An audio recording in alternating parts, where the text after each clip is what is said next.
Okay, it's after 7, so let's get this meeting started. Roll call, please. Weir. Here. Casanello. Here. Pater. Here. Larson. Here. Shannon. Schneider. Morris. Here. Okay, we'll do the Pledge of Allegiance. I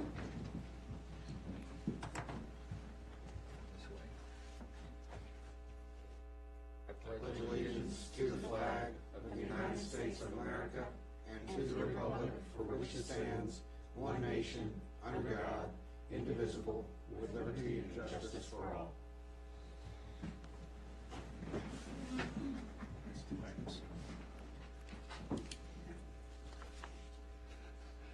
Okay, to start off, I wanted to read this message we got the other day from Councilman Shannon.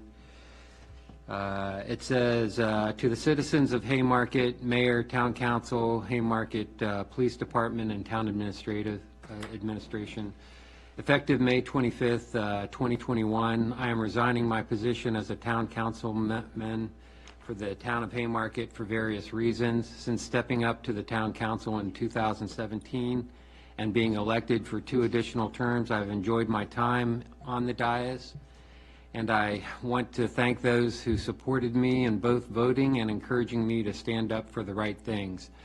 I have served with and met many of you that I have the utmost respect for. I believe the citizens of Haymarket are good people who want the best for the town, and my hope and prayer is the mayor and town council will do what is right and for the right reasons. Although resigning from the town council, I will continue to be active in town government and remain a proud citizen of the town of Haymarket. Sincerely, Steve Shannon. I wanted to read that because that explains why Steve is not here tonight.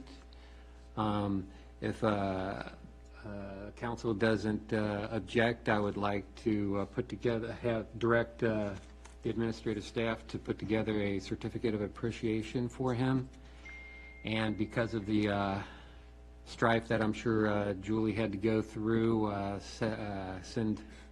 arranged to get some flowers sent to her. No objection. Okay. Okay, with this hole, we're going to have to move forward in getting it filled, so I'd also like to direct the town to put an announcement on the website, and I guess work with our lawyer to find out what dates need to be met for things and what writ needs to be filed and everything else. So if we could get that started. Yes, sir. And okay, so we'll continue on with our work session then. We'll start with the first agenda item, which is the fiscal year 21 budget report. Mr. Mayor, if we could, why don't we, can we juggle this agenda so we can let Mr. Wooden go first and he can do his whatever and move on? Or is he not speaking tonight? Well, so what we're going to do, based on the last conversation we had with Councilman Schneider, basically the staff will provide the update on this particular matter. However, the applicant is here, so if you guys have specific questions that you can answer. So if you just want to respect his time, absolutely Emily can provide the update, and then he's here for any questions you guys may have. Any objections to letting him, to just juggle 1 and 2 on the agenda? I don't think we should juggle it. I mean, Emily's gonna, Okay. is gonna give the report, right? All right. So I don't think we need to get into whatever we got into the last time and have. No, that's not my suggestion. My suggestion would be just to give them the opportunity so he doesn't have to stick around for the budget discussion. You just do your presentation and move on. That was my thought. Not critical. I'm fine with sticking with the way it is. Okay. Budget presentation. Well, no one else seems interested, so your voice wins. So with this, Roberto is on vacation with the family. However, most of these items have already been presented to council. Not a lot of changes from the last meeting, and those that do have changes, significant changes, for example, the business license, where you can see we budgeted 154 and we've already exceeded 205,000, so a lot more than we had anticipated. So we all have this accounted for in the fourth quarter budget amendment. So there's not many of these items that we haven't picked up on and know that we need to change. For example, legal services, that's substantially higher because the past 2 months.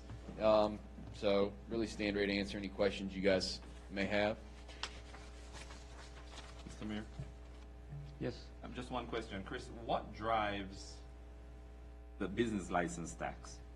So business license tax is based on the annual gross receipts from the retailers, and then based on that number, they calculate it based on their qualification. So it could vary.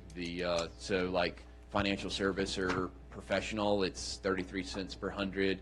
Where you get down to restaurant and retail, it's lower. So it varies all the way from, most of them it's between 10 and 33 cents, and I think what wholesaler is at 5 cents. But other than, most stuff is between 10 and 33 cents per hundred. So annual gross receipts is what dictates it. So comparatively speaking, taking into account that this has 6 months of the downturn in the economy. Well, so this is based on 2020 numbers, last year's numbers. Yeah, last year. January 1 to December 31 of 2020. Okay, so it's even more than 6 months then. It's the full year of 2020 is what bases the business license for 2021. So is it safe to I don't want to use the word assume, but to presume from this that 9 months out of the year that we saw COVID hit most businesses and our economy suffered, that we've actually increased in business taxes? Yes. No, we haven't decreased as much because of what we dropped. We'd have But- to look at what the prior years were, and I don't So- have that handy. But what Councilman Morris is saying is, yes, there were significant retail establishments that did have to close their doors, as well as other businesses that had to close their doors for a month or two at the very minimum. So yes, that we extremely exceeded what we thought it was going to be. This is a great testimony on the small businesses that are in our town, because they probably more than likely, think outside of the box to make things happen in order to keep their doors open. But this is amazing news, and I don't know how best to capture this in a way where we can share with the public our appreciation for their commitment to the town. We can do it in the annual report. So I'll be completing an annual report for the July newsletter. And I do think that it had a lot to do with what council did with the CARES Act, the vouchers and getting the residents out to spend those vouchers here in town, the shop small events that we did. I mean, we really focused, especially this council, as soon as y'all came in, it was very focused on business and starting the business roundtables and trying to work together. So I kind of think it's because of some decisions that you guys made. If I may, I think generally speaking, it is a barometer of how well the businesses in town have adapted to the changes due to the COVID pandemic. You've heard Bob speak about it before, about, we were very, very concerned, and that's why they dropped the projections on those numbers, on some of those tax revenue lines, and very surprised. But they adapted well. Chris is right. I think a number of efforts by the vice mayor and the staff with the business roundtable and getting the word out and coordinating some of those CARES Act funds have been very, very useful. But we also have to look at the businesses themselves. And they've done a bang-up job of adapting to a new model, so to speak, with the carry-out and what have you. And in some cases, they're doing more online now than they've ever done before, and they'll probably continue to do that as well. So I think adaptability is one of the strengths of a lot of the businesses in town. That might answer some of that question. For what it's worth, B-Poll last year was 233, 161. So we're not quite back to normal, but we didn't miss the mark by as much as we thought we would. Yeah, so the over amount, we dropped it by close to 50, right? So the over amount still places it We about dropped where it. it was in 2019. We dropped it roughly 30% from the original earmark.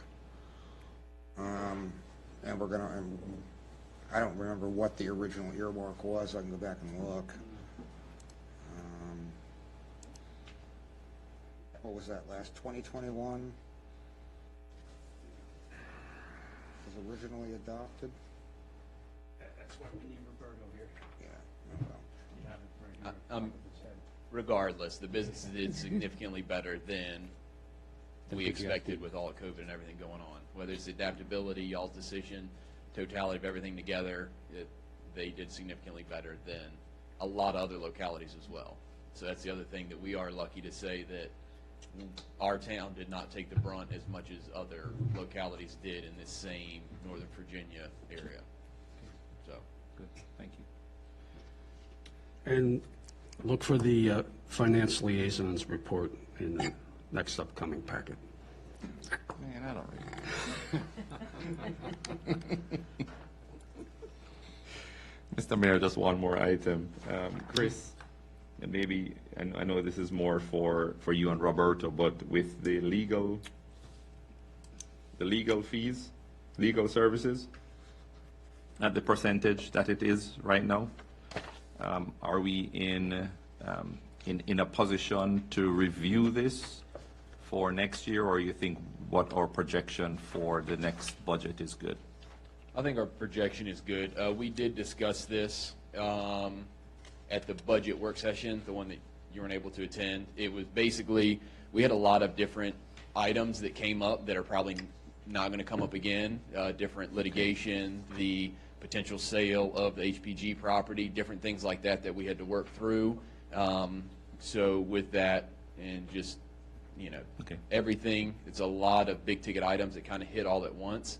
So I don't assume that we'll have the same situation, as well as I think we've kind of gotten our stride now. Council knows what's going on and what to expect and how the process works. So I think we'll be able to, it's a good mark to strive, just like Good. your argument was before. Let's try and keep it low. Because I am in no way advocating for an increase. I hope that my comments did not come across that way to you, fellow council members. Okay, good. Okay, good. We know better. No. Thank you, Chris. Thank you, sir. Okay. Okay, any more questions about the budget? Okay, then we'll move forward. Crossroads Village SUP update? So we're on packet page 7 for everyone following along. Crossroads Village has submitted some additional information regarding the Starbucks SUP. So the first image you have here is the layout of the Starbucks in Leesburg. We had asked for the applicant to come back with more information of several other Starbucks in the general area, what their general layout and numbers looked like. On page 8, you have actual photographs of this facility, and then you have additional photos on page 9. Zooming in on page 10, you'll have the information regarding the peak hours. So the applicant has presented that the typical stack during the peak is 11 to 12 cars in Manassas as well as in the Warrenton area. Looking at that, the peak would mean that the 11 to 12 cars would circle the entirety of the building. If you compare that to what we see on page 12, which is the proposed for this location here in town, the 11 vehicles would be what is shown here on the exhibit. The 12th would then go into that white space right there at the back of the drive-through. So there is a difference, I would say, in how many vehicles the Manassas, Warrenton, and Leesburg area can stack around their building versus how this one is laid out. It puts a lot more of the stacking on the rear of the building and out of the way. Jumping back to page 11 real quick. This is a document that was provided by the applicant regarding the traffic signal timing and installation. The plan is that the traffic signal design would commence in the next 30 to 90 days. The installation work is planned to commence in Q1, Q2 of 2022, and then the installation would be Q3, Q4 of 22. Again, this was provided by the applicant. If you have any specific questions regarding the signaling timing, please let me know, or we can discuss with the applicant. And then going back to page 12, I would like to call out that the applicant has extended the sidewalk in front of the proposed grocery store. So the original sidewalk ended right where the ramp was, and you would cross over and continue on Washington Street. They have extended that portion of the sidewalk to go up into the shopping center and have a crosswalk across that entry. I do believe that we would like for the applicant to clarify and add that there would be a crosswalk on the Starbucks side at their entrance as well. And that was the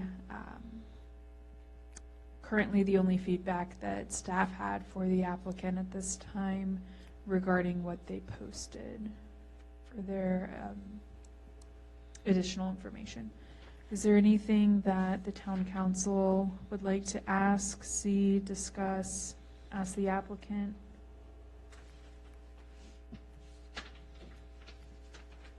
Question for you, Emily. Was there any anything discussed about revisiting the stack if problems occur later on?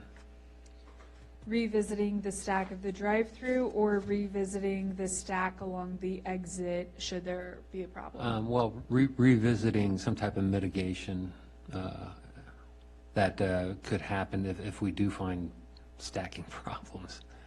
For the exit of the actual Starbucks? Yeah. Not at this time. There's not been any additional information from the applicant regarding that kind of, I guess, agreement, if you would. We can certainly ask them if this is something they would like to put in writing. There is one directional sign. It is, as you're looking at the entry exit point for the Starbucks, it's to the right there, and it's called out. And right now, that's the only proposed mitigation.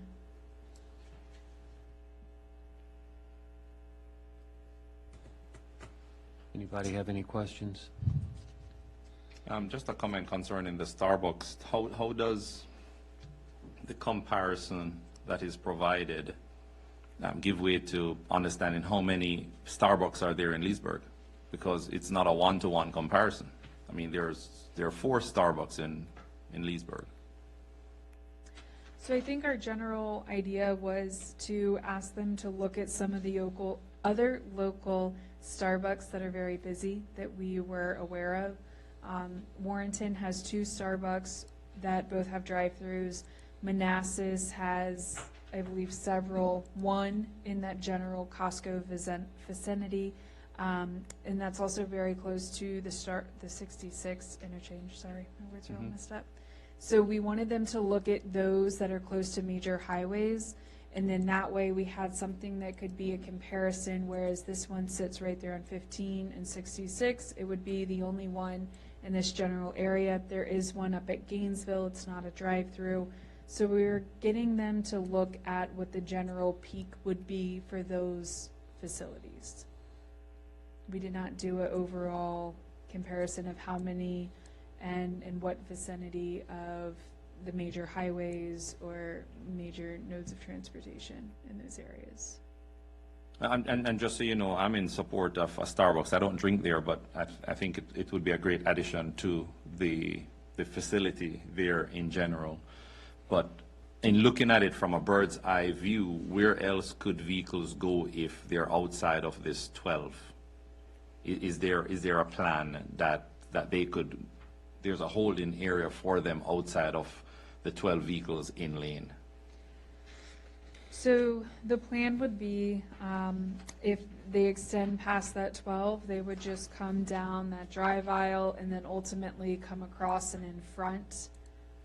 And I think what the applicant is trying to argue is by stating they've provided 12, they're putting a majority, if not all of their stacking in the side and rear where the other customer traffic who's coming in to park, get out of their vehicle would not be traveling in those areas.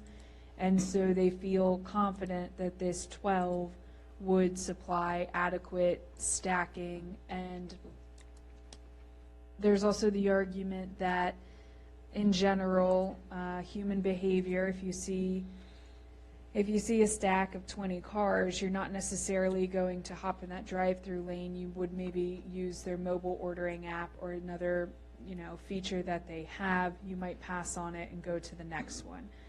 So that's sort of the argument at this point.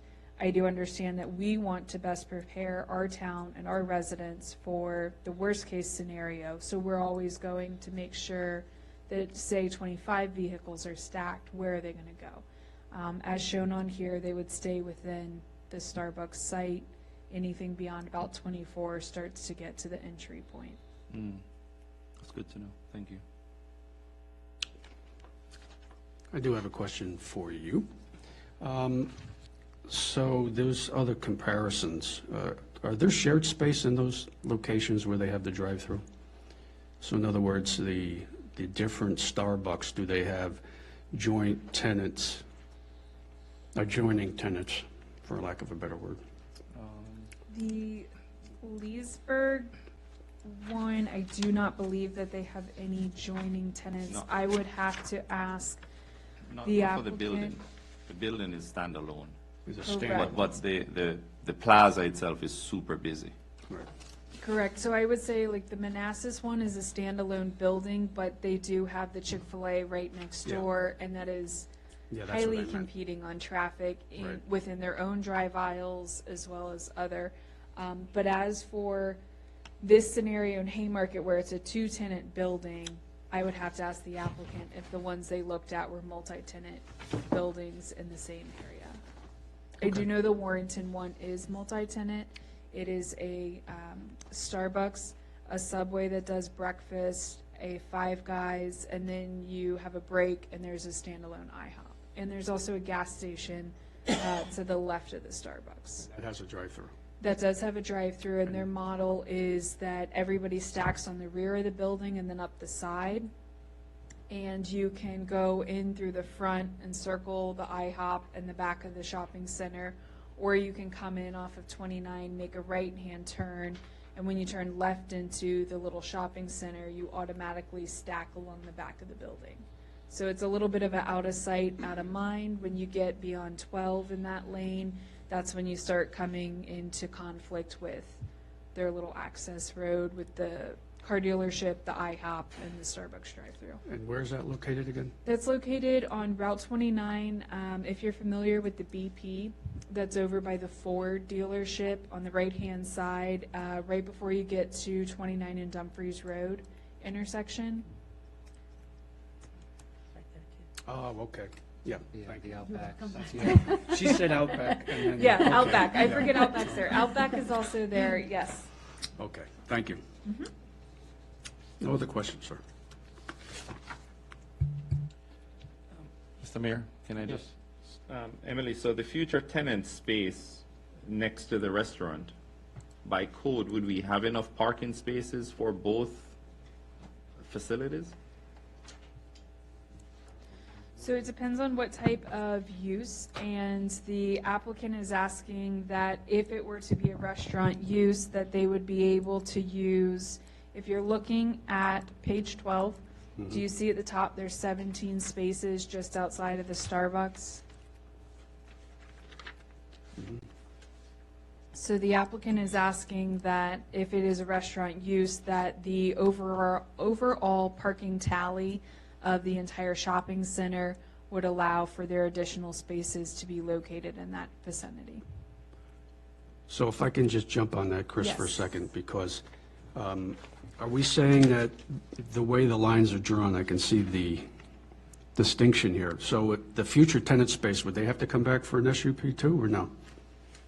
No, so it all depends on the use. Right. As long as it's a by right retail shop, small office, restaurant without a drive-through. It could be a medical office, very small one, but it could be any of those by right uses. If they were to put another drive-through in. That, of course, would be an SUP, and it would need to be redesigned. Okay. All right, thank you. Or if the restaurant choose to expand. It would not require SUP. If the Starbucks chose to expand, Doesn't require anything. Right. they're not changing. If they were to add additional lanes, things of that, that would then be an amended. But if they were to just expand, no. Okay.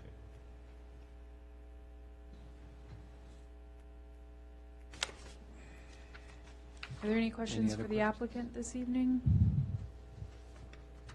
Outside of, I think I'm thank you for getting the information to us. This is really helpful. Yep. Thanks for being available for us.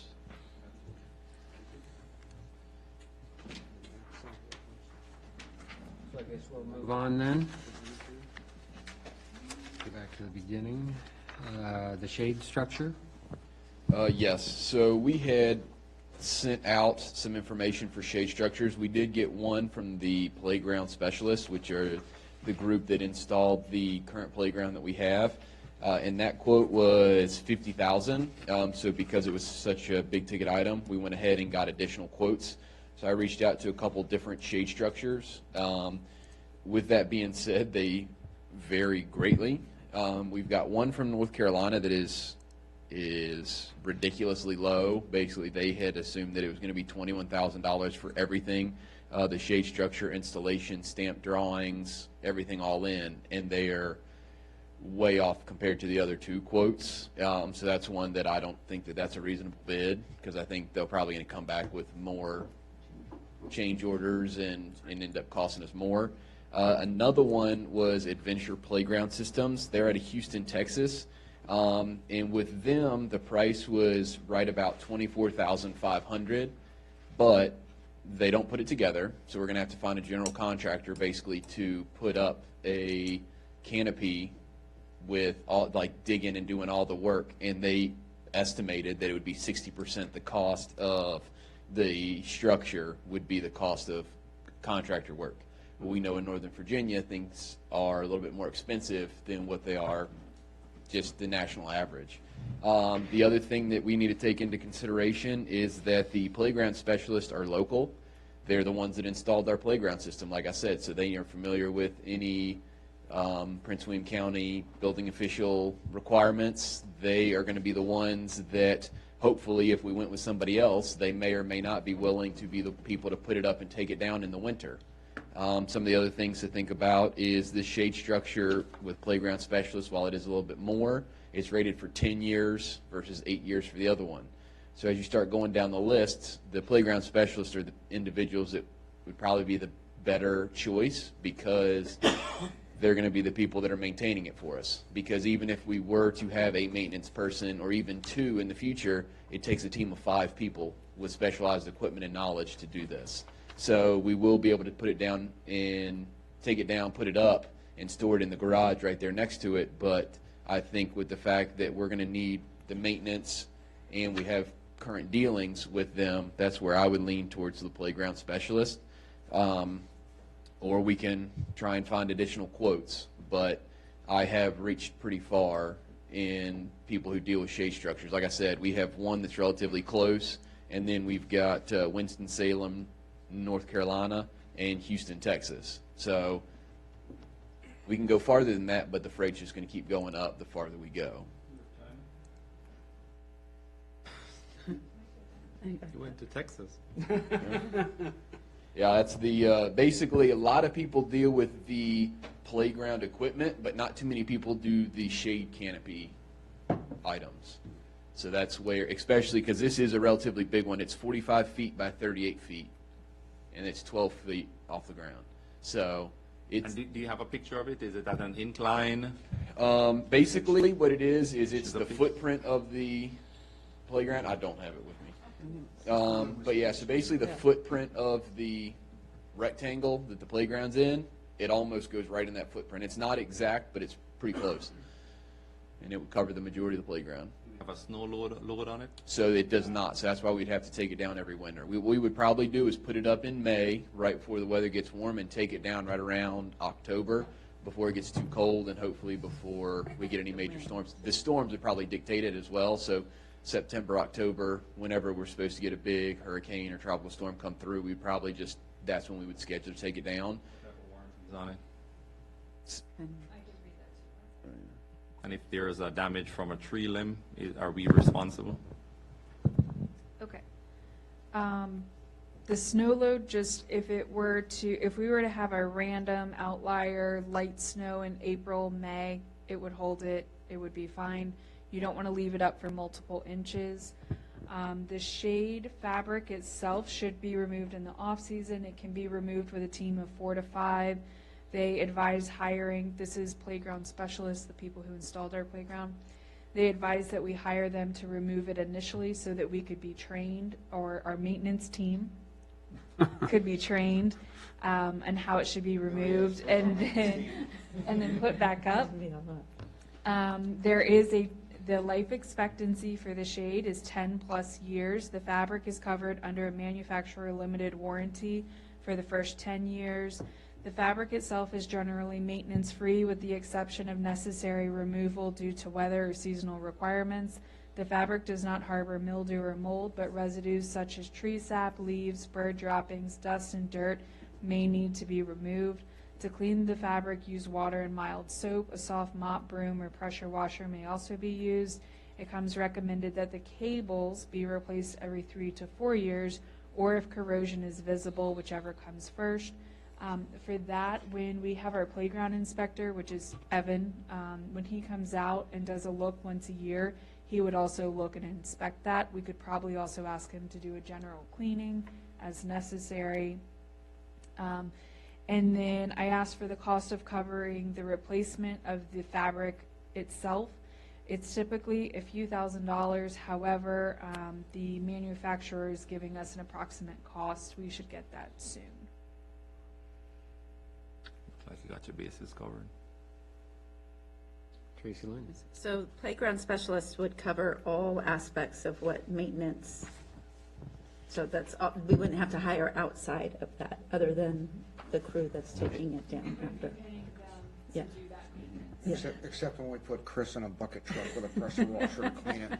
With 4 or 5 of his closest friends. And the other benefit with the playground specialist is, like we said, they also installed the playground equipment. So like Emily was mentioning, if they're going to come inspect the shade structure, they can also inspect the playground equipment.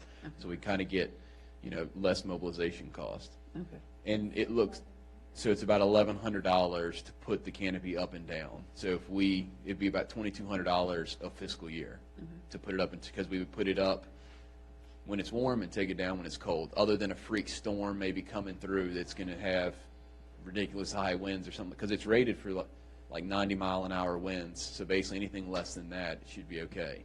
But We were kind of ballparking installation like early June, late May, early June, based on weather.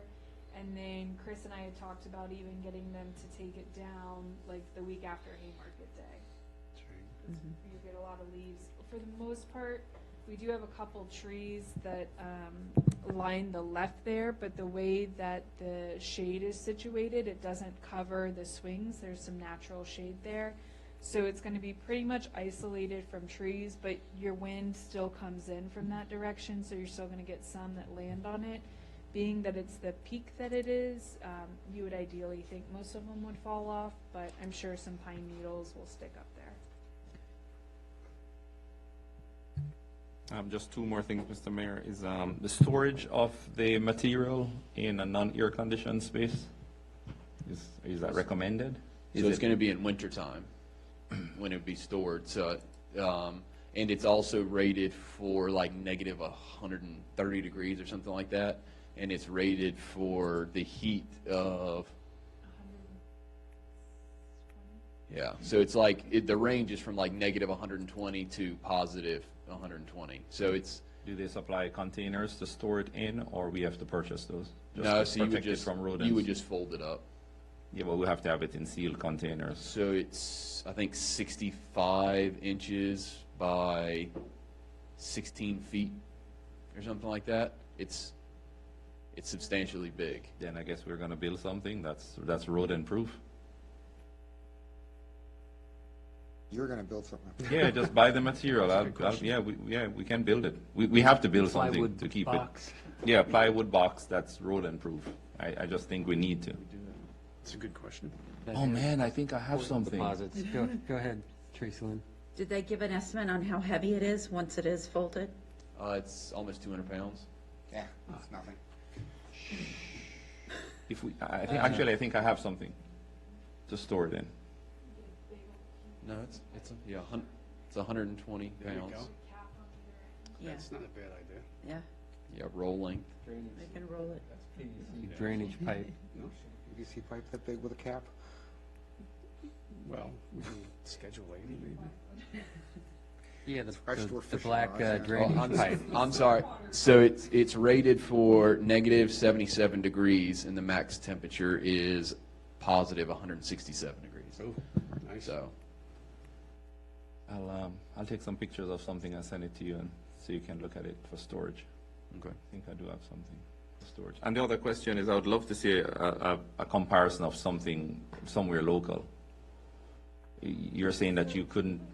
Playground specialists actually, to kind of date back to when we did this other playground, they are one of our only local larger playground contractors. And so they're based out of Maryland, but they do a lot of the Prince William County parks. And so when I called around to some of the neighborhoods, HOAs that put up infrastructure, shades and stuff, they actually recommended us to go through them.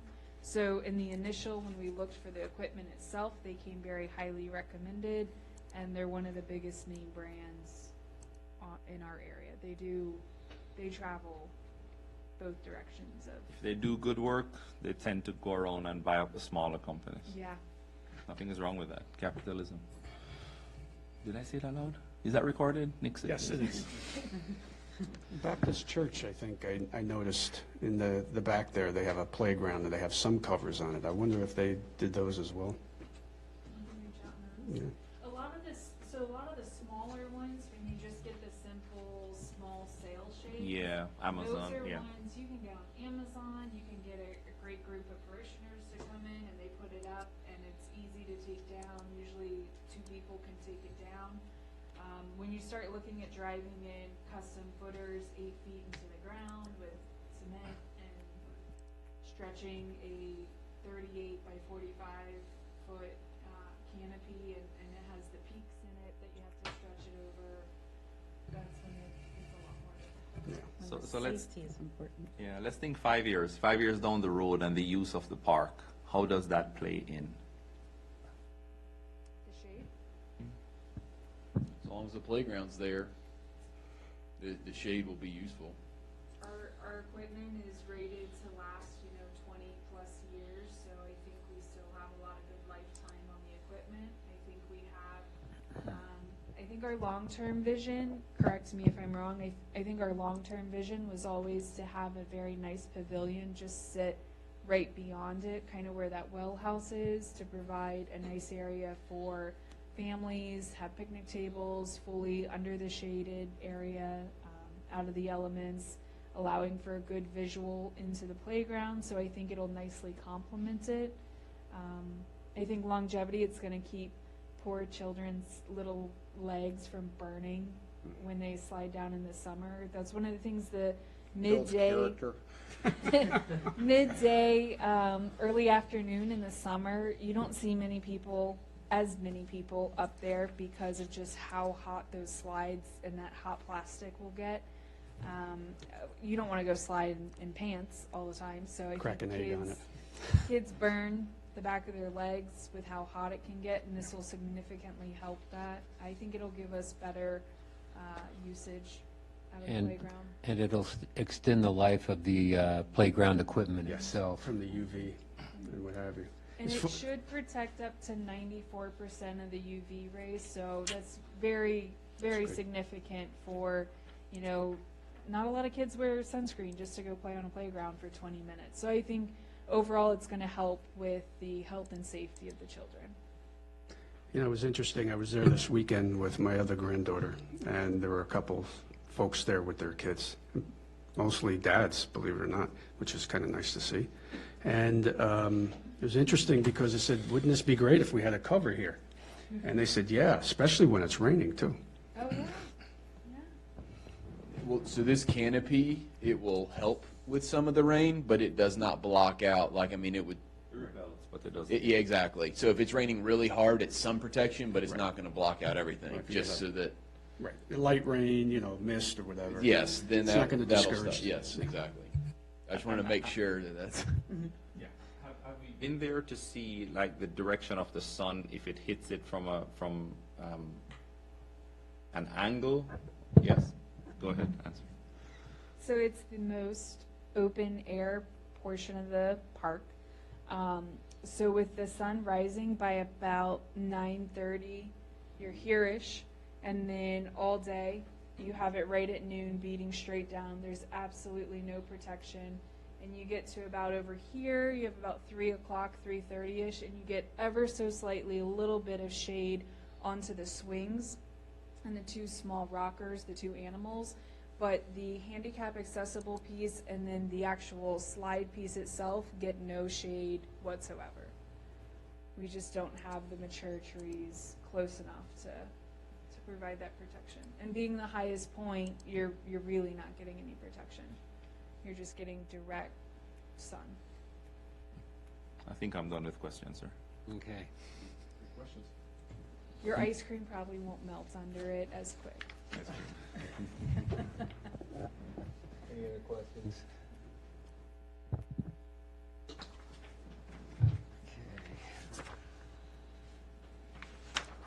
Okay. Next on our list is hours of operation. Yes, so this is something that with the DMV coming, as you guys know, we will be opening July 1. And we are planning to open, which we already have the signs and everything for. It will be open 9 to 4. This is something that I've discussed with some of you guys, but I think that if we want to make sure that we can continue to operate in a appointment manner, that it'd be smart to have town hall as well as the DMV open the exact same time, which is already indicated in the background. And the only other option is for long meetings, because of the fact that we're not like a lot of other localities. When we have our staff here, or a staff member is not here, that's the entire department. So for certain meetings, we all need to be here until 11, 12 at night. And it'd be good for me to have the flexibility to let staff know, hey, just come in at 9, and right there they can burn 1 hour the very next day, so that we're actually awake and able to better serve the community those days after long meetings and things like that. So I just went and I looked at other localities too to see what the time frames are from them. So basically I'm just asking to go to the same hours as the town of Occoquan, but in that 9 to 4 we'll have the DMV select as well as town hall, and then town staff will be expected to work their regular day will be 8 to 4:30. It'll just give us time to prepare for the day, answer emails, things like that. Personally, I don't even think this needs to be a motion. I think you're the manager and you basically just seek our blessing, but I understand the format in a motion, but I don't even think we need a motion. I would simply, without objection, direct the town manager to adjust the town hall's operational hours to 9 to 4 Monday can we through do Friday. that? Can we do that now, Bob, or we have to wait until next week? We can wait till Monday, or if it's just a directive, we can do it tonight and be dispensed with it. I'm totally fine with it, as I initially alluded to. I didn't think it needed a motion. I thought it was simply, hey, council members, here's what we're moving to. Done. Without objection, do it. I'm all about getting rid of items from the next meeting's agenda. Holds, just because of how in tune we are, if you could start advertising this, saying by this date we will go to it, that way there is like a transition period for people to. Today. We can do that. Is And that- we have, just for you guys' own edification, Kim and I have done it when you guys first took office, trying to track how many phone calls or walk-ins we got prior to 9 a.m. And it was very, very few. And of the like 6 in 1 month, which was the busiest month that we got, I think it was all people calling for taxes. So 6 calls out of 20-some days before 9, and it was just asking for different people that were selling or buying houses, what the tax rates were. So that just gives you an idea. We do not have a lot of people coming in 8 to 9. And with this, we'll also, I forgot to mention, we will probably start doing an initiative where we will remain open until 5:30, maybe 6 during the first and last Mondays of the month. So that way residents that can't make it here, during normal hours, at least when you guys have meetings, they will be able to come in. And we'll have somebody here to help them with whatever it may be. So that will be something that we'll probably start doing. Well, I think that's a good idea. And I agree with the mayor here that advertising it, getting the word out. And Sure. we have 1 full month to advertise, so we'll start on that and get it out there. Cool. And I haven't seen the advertisement for the DMV Select, but I'd love for if you guys are able to. So DMV is working on a press release, so then we'll just use theirs instead of us using staff time for that. So when are you As going long to as get they, that? Here shortly, probably this week. as long as they cover all the vital things, because I just found out that you can actually do plates here. We also have a sign up front, so if you guys want to It's look at that. amazing. It's- I saw the setup. It looks really good in there. It does, and so we are waiting on 1 threshold ramp is all we need, because at the front door, it's got to drop a little bit larger than 1/2 inch, so because of that, we need a threshold ramp, and once we get that, we also had to remove the French doors, because the 2 doors, one and the other, was not ADA, so we had to move those. But with the second countertop, the width as well as the height, that's ADA compliant, removing the French doors, and then that threshold ramp, we will have the ADA approval from John Hetzel, who's done work around town before. And then we have Dolores coming the 14th. So then we will be in training the very next week. And then we'll be ready to go July 1. And I saw the signage. So you're going to have a sign out in front. So we will And then you'll have, have directional signage. so we'll have 3, well, we got to work with Wayfinding. VDOT. But right now, we're looking at having 3 signs, north and south on 15, coming east on, so basically the 15 and 55 intersection. We'll have 1 coming east, 1 coming north, 1 coming south, so it'll be a left, right, straight. At the Cat Harpin intersection, we'll have a right, and we'll have a straight. So if people are coming west down 55, there should be a straight, and if they're coming south on Cat Harpin, there should be a right. And then we'll have at least 2 at this sign, basically right at the corner of the museum, 1 for left and 1 for right, indicating right here, and then we'll have that DMV sign. And then there's 1 or 2 others that we're still finalizing, but.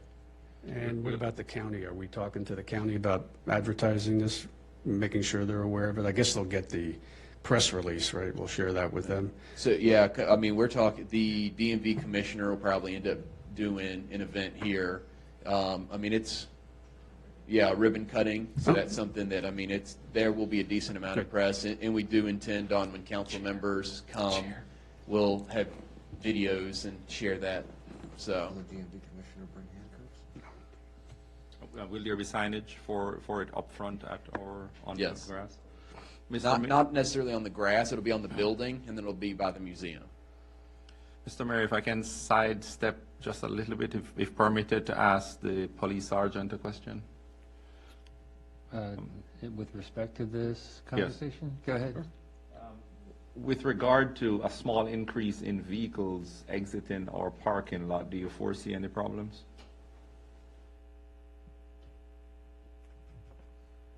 It's possible, but we'll just have to adapt and overcome.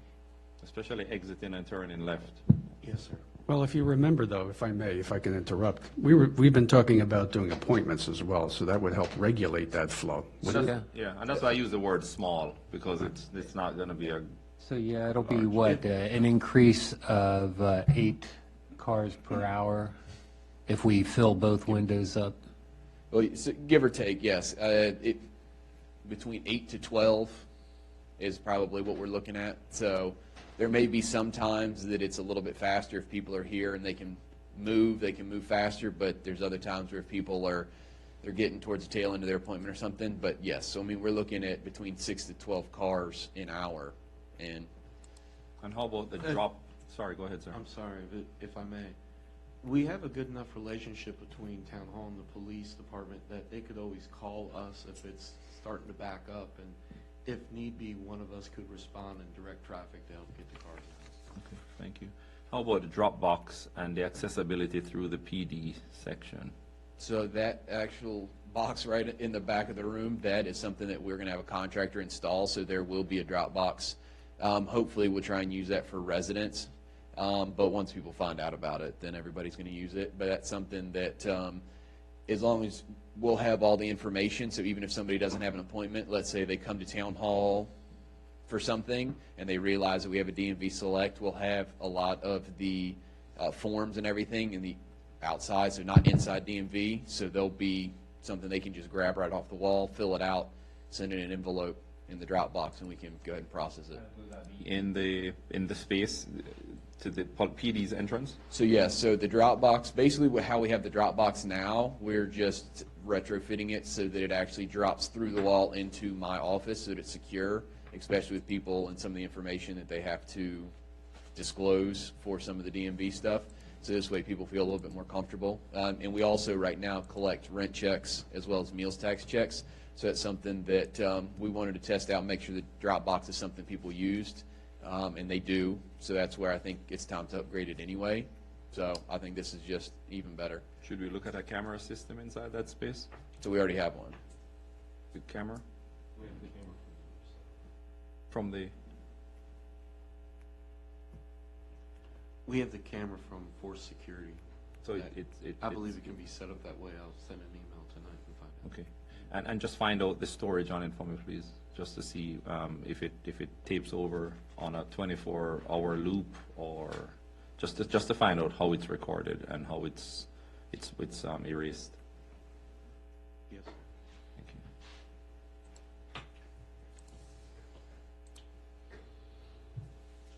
Thank you, Mr. Mayor. Yeah. Yeah, on that, I'm assuming it's cloud-based, so it's archived to a certain disk size, so to speak, and once you fill your space, then you can start to remove whatever. So it's Right. probably more than a 24-hour cycle. It's probably even longer. Okay, any other questions? Okay, one comment I do have is I renewed my plates registration on the internet, and somehow my envelope, after opening it, before I could put the stickers on my plates, got in my trash pile and ended up getting thrown out. And the convenience of being able to use Remington Select and have Kim be my runner on that, thank you, Kim. It was in less than a day's turnaround, I had my stickers again, and See I if you could are put them giving her a on. hard time on this select. 2025 arrival date. So, yeah, job, Kim. it's definitely a very convenient service. Okay, Good job, Miss Kim. so we'll move on then. We got the police officer salary increase. I will let this memo stand for itself, and I will stand ready to answer any questions.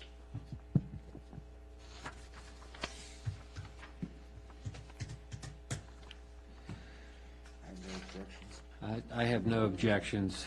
I am just surprised and very disappointed that, we had that 4% promise to him after 6 months' worth of a trial period and not to commit to that. So I am very appreciative that we move forward with this and get this in his hands.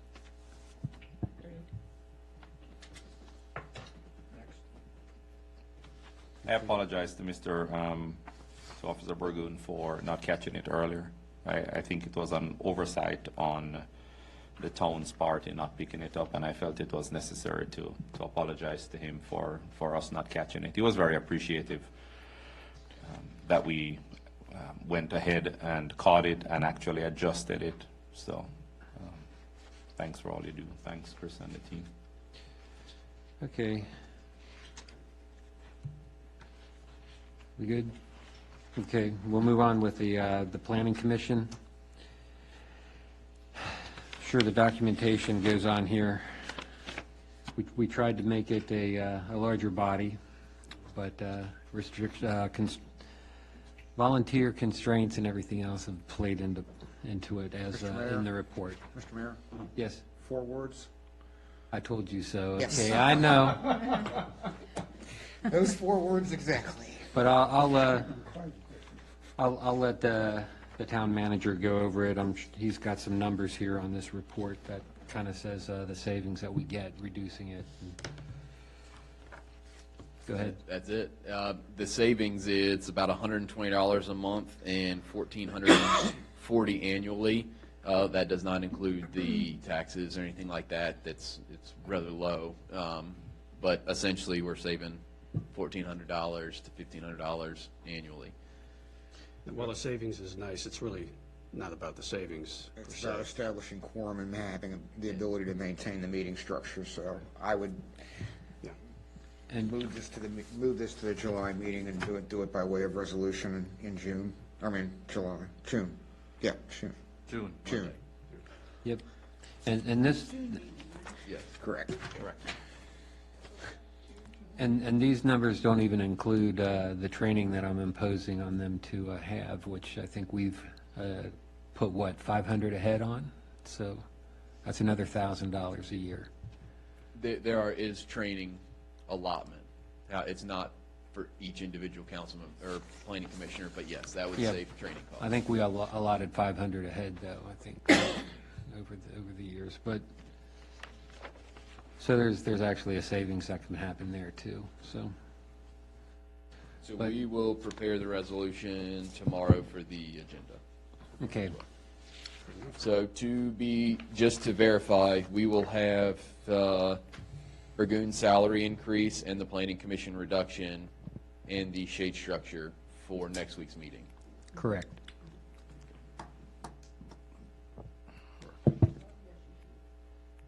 Oh, and the SUP as well. Your eyes lit up on that one, Bob? No, I'm good. No, okay, Starbucks. Not the other one. Whatever happened to That the one's other one? done. it's done. Done. You guys weren't here. voted without me being here? I specifically asked. Wait a minute, whoa. I thought you were going to do a virtual. No, man, with the beach right behind me, I ain't doing that. Hey, I did virtual from the beach with coffee. Okay, Three next item. She's Mr. got the Mayor, announcement. I move that the council convene in closed session to discuss the following.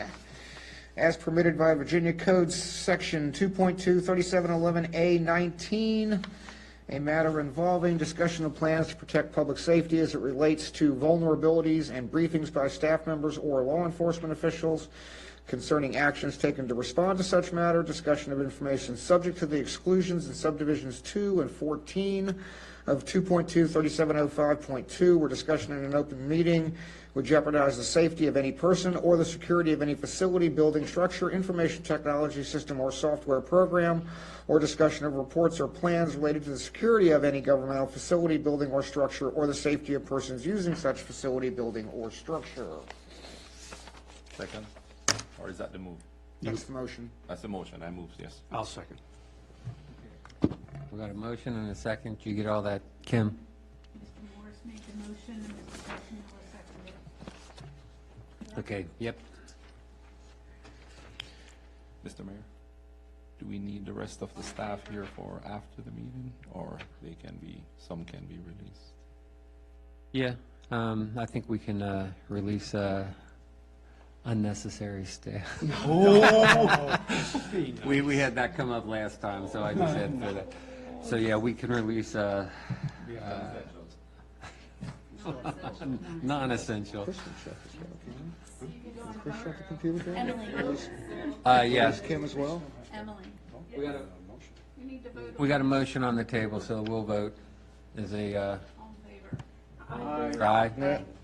Aye, yeah, that's right, simplification is roll call. Now you can roll.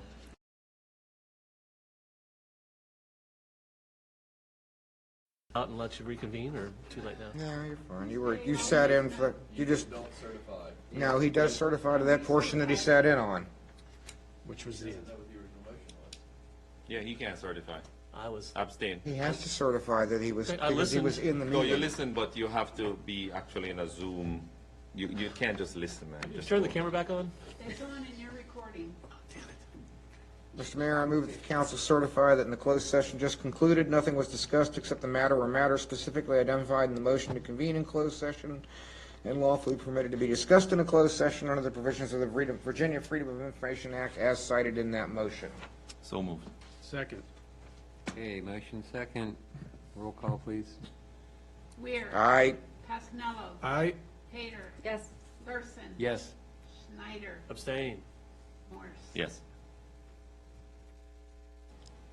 Move to adjourn. Second. Motion and a second, all in favor? Aye. Say aye. Aye. Perfect.